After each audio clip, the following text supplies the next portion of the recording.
مساء الخير، ازيكم عاملين ايه؟ طبعا امبارح كانت لعب ماتشين في الدوري الانجليزي، واتلعب طبعا ريال مدريد وريال مايوركا امبارح في الدوري الاسباني، وكان في كذا ماتش بس اهمهم ماتش نابولي في الدوري الايطالي. هنتكلم على كل دول، بس الاول طبعا ما تنسوش تعملوا لايك وسبسكرايب للقناة ويتشيروا عشان خاطر يوصل لعدد كبير من الناس يعني. في الأول طبعا عندنا ماتش اتلعب الساعة 3 الساعة 4، كان كريستال بالاس وبرنتفورد فاز 2-1. برنتفورد فريق حلو، يعني فريق مش هنقول قوي بس فريق كويس. قدر يلعب على الهجمات المرتدة، كل هجمة بيطلع بيها بجون، وبيدافع قفل كويس. كريستيان بالاس ما كانش حلو، وكان عنده ماتيتا طبعا المهاجم بتاعه اللي كان بيلعب مع المنتخب الأولمبي الفرنسي في الأولمبياد. مهاجم كويس جدا، بس هو ما عملش حاجة امبارح. فبرنتفورد فاز 2-1، وبرنتفورد هيلعب ليفربول الماتش اللي جاي يعني، مش هيبقى ماتش سهل يعني. تاني حاجة طبعا كان اتلعب ماتش تشيلسي ومانشستر سيتي. طبعا جوارديولا كان بيقول ان احنا عايزين نطلع من الاربعة الاوائل في الدوري. طبعا بيقول اي كلام، هو بينايم الناس كالعادة زي كل سنة، وفي الاخر بياخد الدوري. فرقة محترمة مانشستر سيتي، ما عملش تدعيمات كتيرة السنة دي غير سافينيو تقريبا. سافينيو لعيب محترم جدا، مهاري جدا، يعني هيستفيد بيه قوي قوي سافينيو. فريق قوي بصراحة، فريق بيقدر يفوز على أي فريق في العالم. تشيلسي فريق جاب يجي 30 لعيب، فيهم لعيبه كتيره ملهاش لازمه، ملهاش ان هي تلعب في تشيلسي اساسا. صحيح ما عملش ماتش وحش امبارح، بس اتغلب 2-0، يعني ضيع فرص كتير.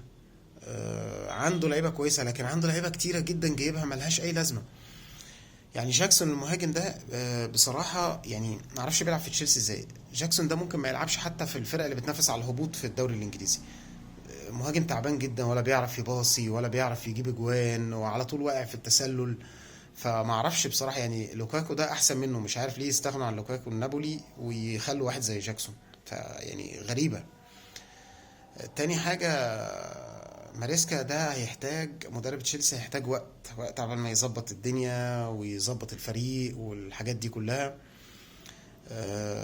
الفرقه محتاجه تظبيط جامد، لسه مش هيبان من اول ماتش. كوكوريا طبعا كان بيتريق على هالاند بعد اليورو. هالاند امبارح يعني عملوا سجادة امبارح. فما تتريقش عليه. هالاند على فكرة، هالاند مش لعيب مهاري، بس لعيب جوه الصندوق هداف. لكن هو مش مهاري، ولو طلع بره الصندوق مش عارف يعمل اي حاجة خالص. فطبعا كان بيتريق عليه، فجاب الجون الاول وكان جنبيه كوكوريا ما عرفش يعمل معاه اي حاجه خالص، ولا ياخد حتى منه الكوره ولا اي حاجه. والجون التاني جابه كوفازيتش بطريقه حلوه بصراحه. فكده مانشستر سيتي فاز، والارسنال فاز، ويونايتد فاز، ليفربول فاز، الفرق الكبيره فازت، استون فيلا فاز. والنهارده هيتلعب ماتش توتنهام و توتنهام هيلعب النهارده. المفروض يعني ان هو المفروض يكسب، يعني حسب هنشوف الدنيا فيها ايه. يلعب مع ليستر سيتي النهارده. هنشوف يعني هيبان الدنيا فيها ايه، لان توتنهام برضو فريق قوي وعنده لعيبه قويه وعمل تدعيمات حلوه. سولانكي في الهداف، يعني هيخلي سون يرجع تاني مكانه، هيبقى فريق قوي يعني. فهنشوف كده توتنهام هيعمل ايه.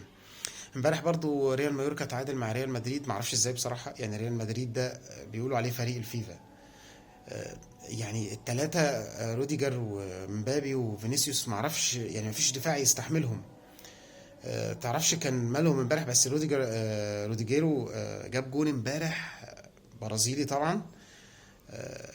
جامد بصراحة، يعني لعيب جامد، وانا بشوف ان هو افيد لعيب في ريال مدريد بعد فينيسيوس. يعني فينيسيوس ده بص انا بعتبره، يعني بعتبره احسن لعيب في العالم في وقتنا، يعني في الوقت اللي احنا فيه ده. فهو بصراحة امبارح جاب جون حلو، بس ريال مدريد ما كانش فايق امبارح، ولا تشاوميني ولا فالفيردي في نص الملعب. وروديجر في الدفاع ما كانش حلو خالص امبارح برضو. ما اعرفش ماله كان فيه ايه.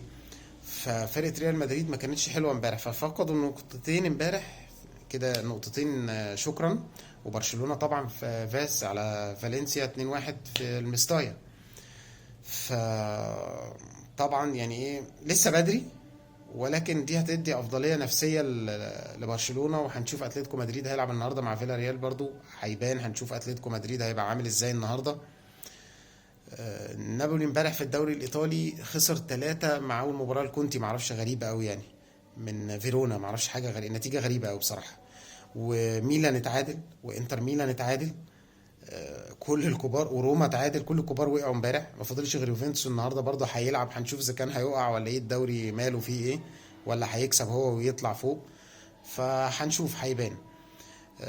طبعا بتمنى منكم بقى تعملوا لايكات وتشيروا عشان يقدر الفيديو يوصل لأكبر عدد، ونقدر ان احنا بعد كده ننزل فيديوهات تاني على القناة. فأتمنى دعمكم باللايكات وبالشير. وإن شاء الله بإذن الله أشوفكم على خير في فيديوهات تانية إن شاء الله.